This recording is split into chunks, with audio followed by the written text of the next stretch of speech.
আজকে আমি tips and tricks সহ ফুলকপি সংরক্ষণের পুরো প্রসেসটি আপনাদের সাথে শেয়ার করব, কারণ অনেক আপুরাই আমার কাছে জানতে চেয়েছিলেন যে আপু কিভাবে ফুলকপি সংরক্ষণ করেন। অবশ্যই আমাদের সাথে শেয়ার করবেন।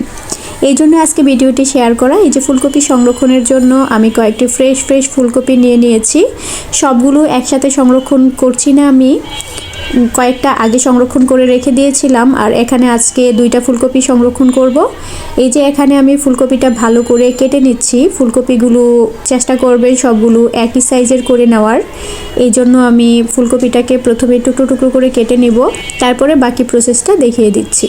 এই ফ্রোজেন করা ফুলকপিটা রান্না করারও কিন্তু টেকনিক আছে। আপনি যখন তরকারি কষাবেন, মানে অন্যান্য তরকারিগুলো ভালো করে কষিয়ে এটা ডিপ থেকে সরাসরি বের করে তরকারিতে দিয়ে হালকা একটু কষিয়ে নেবেন। তা না হলে আপনি যদি নর্মাল করে রান্না করেন তখন কিন্তু ফুলকপিটা খেতে ভালো লাগে না। তাই অবশ্যই ডিপ থেকে বের করে সরাসরি কষানো তরকারিটাতে দিয়ে দিতে হবে।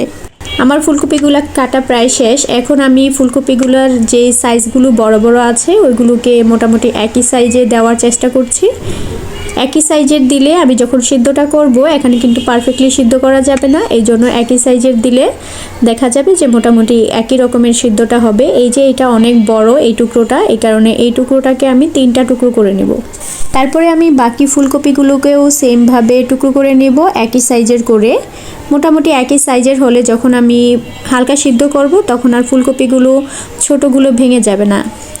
এই যে তারপরে আমি পানিতে ভালো করে ভিজিয়ে নিলাম, লবণ পানি দিয়ে। ছোট পোকা থাকলে ভিতরে চলে আসবে। যদিও আমার ফুলকপিগুলো একদম ফ্রেশ ছিল, ভিতরে কোনো পোকা থাকার সম্ভাবনাই ছিল না। আমি কয়েকবার ভালো করে ফুলকপিগুলো ধুয়ে নিয়েছি। এই যে মোটামুটি একই টুকরো করে নিয়েছি সবগুলো আমি।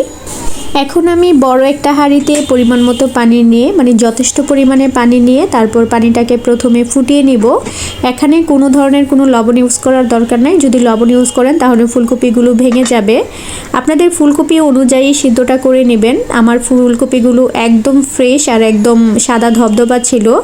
যেই ফুলকপিগুলো ফ্রেশ থাকে ওইগুলো সিদ্ধ হতে বেশি সময় লাগে না। তো আমি পানিগুলোকে একদম ফুটন্ত করে ফুলকপিগুলো দিয়ে দিয়েছি। এখানেই বড় টেকনিকটা, এখানে যখন আপনি দেখবেন যে আপনার ফুলকপিগুলো দেওয়ার পরে জাস্ট একটা বলক চলে আসবে, তখনই ফুলকপিগুলো তুলে ফেলবেন।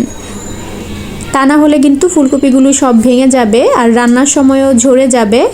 এখন যদি আপনি ভালো করে এই সংরক্ষণ টিপসটা অনুসরণ করেন তাহলে দেখবেন যে রান্নার সময় একদম পারফেক্ট থাকবে। তো আমি ততক্ষণ অপেক্ষা করছি যতক্ষণ না পর্যন্ত ফুলকপিটাতে জাস্ট একটা বলক আসছে। একটা বলক চলে আসলেই ফুলকপিগুলো তুলে নিতে হবে। আবার দেখা যায় কিছু ফুলকপি সিদ্ধ হতে অনেক বেশি সময় লাগে। ওই ফুলকপিগুলো দেখলেই বোঝা যায় যে কোন ফুলকপিগুলো সিদ্ধ হতে একটু বেশি সময় লাগবে। ওইগুলো আপনারা হাতে একটু দেখে নেবেন চাপ দিয়ে, যে একটু নরম হলেই ফুলকপিটা তুলে নেবেন। এই যে আমার ফুলকপিটাতে বলক চলে আসছে, জাস্ট দেওয়ার পরে যে প্রথম বলকটা আসছে, এখনই আমি সবগুলো ফুলকপি তুলে নিব, তা না হলে আমার ফুলকপিগুলো ভেঙে যাবে। এই যে ফুলকপিগুলো আমি তুলে নিব ছড়ানো একটা ট্রেতে। সবগুলো ফুলকপি একসাথে জড়ো করে রাখবো না, একসাথে জড়ো করে রাখলে একদম ওভারকুক হয়ে যাবে। ওভারকুক হয়ে গেলে কিন্তু ফুলকপিগুলো ভেঙে যাবে। এই যে আমি ছড়িয়ে দিয়েছি। এখন আমি ফুলকপিগুলোকে ভালো করে ঠান্ডা করে নিব। এই যে আমি ফুলকপিগুলোকে একদম ঠান্ডা করে নিয়েছি। এখন একটা এয়ারটাইট কন্টেনারে ভরে আমি ডিপ ফ্রিজে রেখে দিব, জাস্ট এতটুকুই। অবশ্যই ফুলকপিগুলোকে একদম ঠান্ডা করে নেবেন। তারপরে একটা এয়ারটাইট কন্টেনারে ভরে অথবা জিপলক ব্যাগে অথবা পলিতে ভরেও কিন্তু আপনারা রাখতে পারেন। কিন্তু ফুলকপিগুলো কোনোভাবে এখানে ঠাসাঠাসি করে রাখা যাবে না।